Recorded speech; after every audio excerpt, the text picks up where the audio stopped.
At some point, I started noticing this weird sound effect in the movie. It was this sharp, metallic clang, kind of like a pipe hitting concrete. It didn't match anything that was happening on the screen.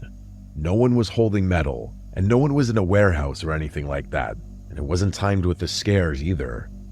It would just show up every minute or so, like the director had accidentally looped it or something. Same exact sound, same volume, and same pitch. It was almost too consistent to be a coherent sound design choice. That, plus the fact that the rest of the audio was mixed so poorly, made me question how the movie had even made it to streaming platforms.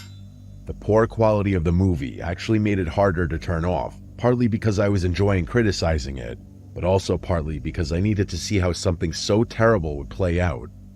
About halfway through, I got up to use the bathroom, and for whatever reason, I actually paused the movie instead of not caring enough about what was going on. When I got back and sat down, I grabbed the remote and hovered over the play button, but right as I was about to press it, I heard that sound again.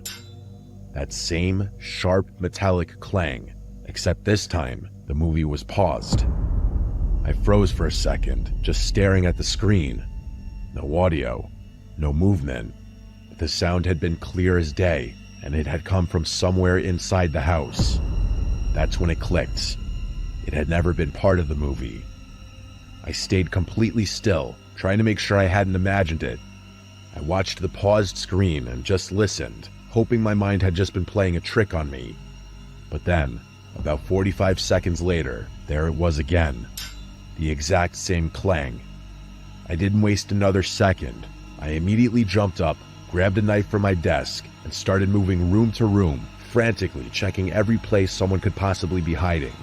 Every room in the house was clear though. There was no one. In fact, there were no signs that anything was out of place either. But as I walked back up the stairs with my heart still pounding, I heard the clang again. It wasn't as loud this time, meaning it must have been coming from my room, where I had been watching the movie. But I had been sitting there the whole time, so that didn't make any sense. That's when it hit me. I had a few windows open. It was spring, and the weather had finally started warming up, so I'd gotten into the habit of cracking them in the evenings to let some air in. I started thinking maybe the sound wasn't coming from inside the house at all.